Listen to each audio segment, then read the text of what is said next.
பட்டியல் சார்பிலே நெருங்கிய கோரி தமிழ்நாடு ஸ்ரீராமி ஒழிப்பு முன்னணியின் சார்பிலே நடைபெறுகிற தலித் கிறிஸ்தவர்கள் தமிழ்நாடு மாநில வாழ்வுரிமை மாநாட்டை மிகச் சிறப்பாக இங்கே ஏற்பாடு செய்திருக்கக்கூடிய செங்கர் அவர்களை வரவேற்பதை நிகழ்த்துமாறு கேட்டுக்கொள்கிறேன்.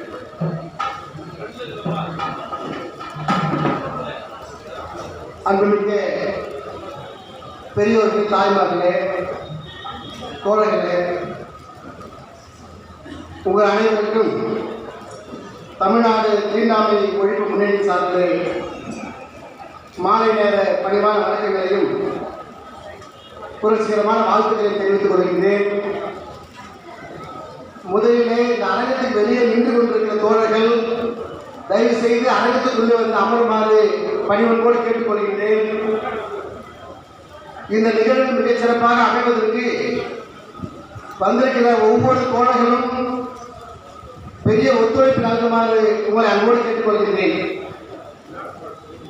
அன்பான நண்பர்களே, தமிழ்நாடு தீண்டாமை ஒழிப்பு முன்னணி உருவாக்கப்பட்டு கடந்த 15 ஆண்டுகளுக்கு மேலாக தமிழ்நாடு முழுவதும் சாதிய ஒடுக்குமுறைகளுக்கு எதிராகவும் தீண்டாமை கொடுமைகளுக்கு எதிராகவும் சாதியான படுகொலைக்கு எதிராகவும் மலக்குழி மரணங்கள் என்று சொல்லப்படுகிற விஷவாயுவினால் கொல்லப்படுகிற அந்த கொடுமைகளுக்கு எதிராகவும் மனித கழிவுகள் மனிதனை அகற்ற கொடுமைகளுக்கு எதிராகவும் தொடர்ச்சியாக போராடி கொண்டிருக்கிறோம், களப்பணியாற்றிக் கொண்டிருக்கிறோம். அது முத்தாய்ப்பான ஒரு நிகழ்வு தான் கடந்த 10 தினங்களுக்கு முன்பாக உச்சநீதிமன்றம் அளித்திருக்கிற ஒரு மகத்தான தீர்ப்பு. அடுக்கப்பட்ட மூட்டைகளை அடிமுட்டையாக இருக்கிற தலித் மக்களுடைய அந்த ஒடுக்கப்பட்ட பகுதியிலேயே அருந்ததி என்கிற ஒரு பகுதி மக்கள் மிக கொடூரமான முறையில் சுரண்டலுக்கு உள்ளாக்கப்பட்டார்கள். அவர்களுக்கு உள் ஒதுக்கீடாக இடஒதுக்கீடு அளிக்க வேண்டும் என்ற கோரிக்கையை முன்வைத்து அருந்ததி அமைப்புகள் தனித்தனியாக போராடி கொண்டிருந்த ஒரு சூழலில் தமிழ்நாடு தீண்டாமை ஒழிப்பு முன்னணி அந்த கோரிக்கை முன்னெடுத்தது. விருதுநகர் மாநகரிலே மாபெரும் மாநாட்டை கூட்டியது. மார்க்சிஸ்ட் கம்யூனிஸ்ட் கட்சியுடைய வழிகாட்டலுக்கு இணங்க அன்றைய மாநில செயலாளர் மரியாதைக்குரிய தோழர் என் வரலாறு அவர்கள் தலைமையிலே சென்னையில் பிரம்மாண்டமான ஒரு போராட்ட பேரணியை நடத்தினோம். அதன் விளைவாக கிடைத்ததுதான் அருந்ததி மக்களுக்கு 3% உள்ஒதுக்கீடு. நம்ம எல்லாம் பெருமைப்படுகிறோம், பூரிப்படைகிறோம். ஒடுக்கப்பட்ட மகளிர் மக்களுக்கு 75 ஆண்டுகளுக்கு பிறகு ஒரு சிறு வெளிச்சம் கிடைத்திருக்கிறது. அதே போன்ற ஒரு ஒடுக்கப்பட்ட பகுதி தான் தலித் மக்களிலே இருக்கக்கூடிய இன்றைக்கு சிறுபான்மை மக்களாக கிறிஸ்தவ மக்களாக இருக்கிற தலித் கிறிஸ்தவர்கள். இவர்களுக்கு சாதிய ரீதியான எல்லா தீண்டாமைகளும் இருக்கிறது, பாகுபாடுகள் இருக்கிறது, அநீதிகள் இருக்கிறது. அனப்பிற்படுத்தப்பட்ட சமுதாயம் பிசி பட்டியலில் பேர் எப்படி ஏற்றுக்கொள்ள முடியும்? மதம் மாறியதால் சாதி மாறி இருக்கிறதா, ஒடுக்குமுறை மாறி இருக்கிறதா என்றால் கிடையாது. ஆகவேதான் கடந்த பல ஆண்டுகாலமாக ஆகஸ்ட் 10ஆம் தேதியை கருப்பு தினமாக தலித் கிறிஸ்தவர்கள், கிறிஸ்தவ அமைப்புகள், திருச்சபைகள் அந்த நிகழ்வை கருப்பு நாளாக அனுசரித்துக் கொண்டிருக்கிறார்கள். இந்த பிரச்சனையை இது ஏதோ தலித் மக்களுடைய பிரச்சனை அல்ல, இது ஒடுக்கப்பட்ட பகுதி மக்களுடைய பிரச்சனை, உழைக்க மக்கள் பிரச்சனை என்கிற அந்த பார்வையோடு அந்த புரிதலோடு தான் இன்றைக்கு இந்த கோரிக்கையை மார்க்சிஸ்ட் கம்யூனிஸ்ட் கட்சியை முன்னெடுத்திருக்கின்றோம். தீண்டாமை ஒழிப்பு முன்னணி அதை முன்னெடுத்திருக்கின்றோம். அந்த வகையில் கூட்டப்பட்டிருக்கிற ஒரு துவக்க நிகழ்வு தான் இன்றைக்கு செங்கல்பட்டு மாநகரிலே இந்த வாழ்வுரிமை மாநாடு. நான் அதிக நேரம் இருக்கிற நேரத்தை கழித்துக் கொண்டு சுருக்கமாக 2 விஷயங்கள். இந்த மாநாட்டுடைய நோக்கங்கள் அடுத்தது ஜெகராஜ் அவர்கள் மேலே வாங்க. இன்றைக்கு இந்த தலித் கிறிஸ்தவனுடைய பிரச்சனையை ஒரு அரசியல் பிரச்சனையாக, ஒரு சமுதாய பிரச்சனையாக ஒடுக்கப்பட்ட மக்கள் பிரச்சனையாக மார்க்சிஸ்ட் கம்யூனிஸ்ட் கட்சி தமிழ்நாடு தீண்டாமை ஒழிப்பு பார்க்கிற காரணத்தால் தான் இதை ஒரு பொது தளத்தில் விவாதிக்க வேண்டும். பொது போராட்டங்கள் மூலமாகத்தான் இந்த பிரச்சனை தீர்வு காண முடியும் என்கிற முறையில் தான் நாம் இங்கே கூறியிருக்கின்றோம். உண்மையிலேயே நான் இந்த 10-15 தினங்களாக இந்த பணியில் ஈடுபடுகிற போதுதான் இதனுடைய பல்வேறு கூறுகள் நமக்கு தெரிகிறது. நமக்கு அன்னைக்கு தெரிந்ததெல்லாம் பெரிய திருச்சபைகள் சில, ஆனால் உள்ளே போகிற போதுதான் ஏராளமான திருச்சபைகள் இங்கே செங்கல்பட்டு நகரத்துக்குள்ள நூற்றுக்கணக்கில் இருக்கு. நிறைய பேர் வருத்தப்பட்டாங்க முதலே சொல்லலைன்னு சொல்லி. நான் எல்லா சார்பாகவும் நான் வருத்தத்தை தெரிவித்துக் கொள்கின்றேன். அவருடைய தொலைபேசி எண்களும் அவருடைய பெயர்கள் பதிவு செய்யப்படுகிறது. அடுத்தடுத்த நிகழ்வுகளிலே உங்கள் அத்துணை பேரை நினைத்து இதோட முடித்து போற பிரச்சனை அல்ல இது, தலைவர்கள் சொல்லுவாங்க. அடுத்தடுத்த நிகழ்வுகளிலே நாம் இதை வலுவான போராட்டமாக முன்னெடுக்கிற பொழுது நாம் எல்லா சக்தியையும் யாரையும் விட்டு விடுதலை, நமக்கு கிடைக்கிற ஒவ்வொரு வாய்ப்புகளை முழுமையாக பயன்படுத்துவோம் என்று தெரிவித்துக் கொண்டு, செங்கல்பட்டு நகரம் என்பது, செங்கல்பட்டு மாவட்டம் என்பது ஒரு பாரம்பரியமான மாவட்டம். நான் அதிக விவரங்கள் போகவில்லை.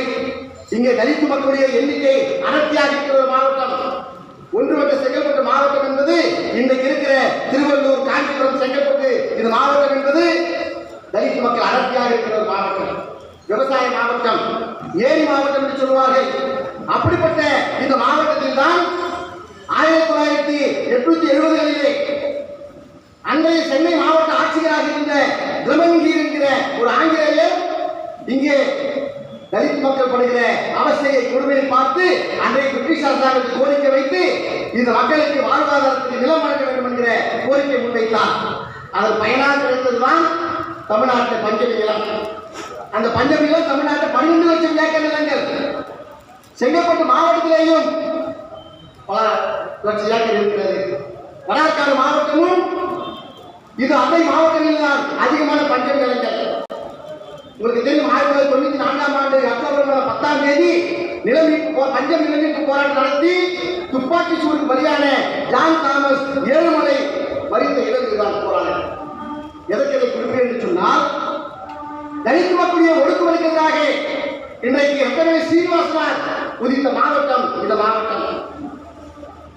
அவருடைய தலைமையில் ஏராளமான நிகழ்வுகள் தலித் மக்களுக்கான நிகழ்வுகள் நடந்திருக்கிறது. அதே போலத்தான் 1929ஆம் ஆண்டிலே பகுத்தறிவு பகலவன் தந்தை பெரியார் செங்கல்பட்டில் தான் சுயமரியாதை மாநாட்டை நடத்தியிருக்கிறார்.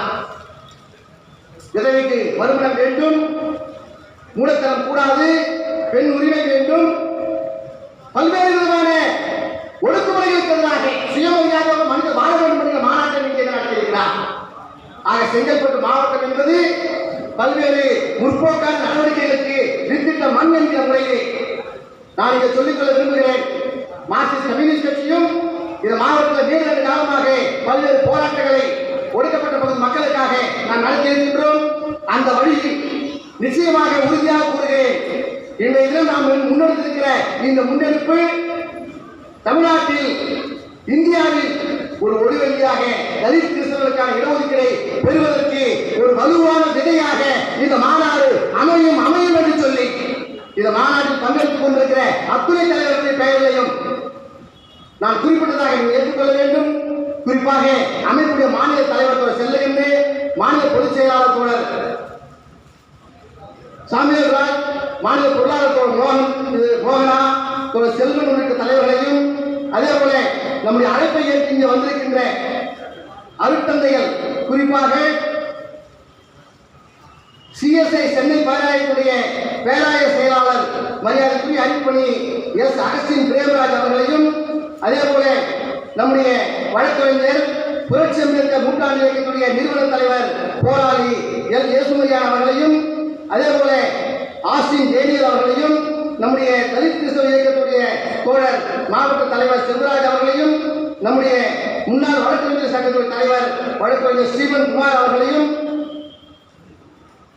இந்த நிகழ்வுகளை நோக்க உரையாற்ற இருக்கின்ற அறிவித்தோர் சுகந்தி அவர்களையும், நம்முடைய அமைப்புடைய மாநில சிறப்பு தலைவர் சிறப்புரையாற்ற வந்திருக்கக்கூடிய தோழர் எஸ் கே மகேந்திரன் முன்னாள் சட்டமன்ற உறுப்பினர் அவர்களையும், இந்த நிகழ்விலே ஒரு சீரியல் சிறப்புரையும் எதிர்கால வழிகாட்டுதலை வழங்க இருக்கின்ற முன்னாள் சட்டப்பேரவை உறுப்பினர் மார்க்சிஸ்ட் கம்யூனிஸ்ட் கட்சியுடைய மாநில செயற்குழு உறுப்பினர் அன்பு தோழர் கே பாலபாரதி அவர்களையும், நம்முடைய தூய அந்திரேய ஆலயத்துடைய பேராயர் ஆர் லிவிங்ஸ்டன் அவர்களையும், எஸ்சிஎஸ்டி பணிக்குரிய அன்பராஜ் அவர்களையும், தோழர் ஜான் நிக்கோலஸ் இந்த செயல்பாட்டுக்கு மிக முக்கியமான ஏற்பாடுகளில் உதவிகரமாக இருக்கிற ஜான் நிக்கோலஸ் அவர்களையும், வருகிற கிறிஸ்தவ நல்லெண்ணெய் இயக்கத்துடைய போதகர்களையும், நிறைவாக சாமுவேல் ராஜ் அவர்களின் நிகழ்வை சிறப்புரையாக இருக்கின்றார் அவர்களுக்கும் நன்றியுரை தெரிவிக்க இருக்கிற புருஷோத்தமன் அவர்களுக்கும் உங்கள் சார்பாகவும் என் சார்பாகவும் மீண்டும் ஒருமுறை வருக வருக என வரவேற்று இந்த மாநாட்டுடைய நோக்கங்களை மிக வலுவாக மக்களிடம் கொண்டு செல்வோம்,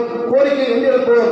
இந்த நிகழ்வை செங்கல்பட்டு நடத்துவதற்கான வாய்ப்பு அளித்தமைக்கு தமிழ்நாடு மாநில குழுவிற்கு, தமிழ்நாடு செங்கல்பட்டு மாவட்ட குழுவின் சார்பிலே முன்னிலையுடைய மாநில குழுவுக்கு நன்றி தெரிவித்து நிறைவு செய்கிறேன். நன்றி, வணக்கம்.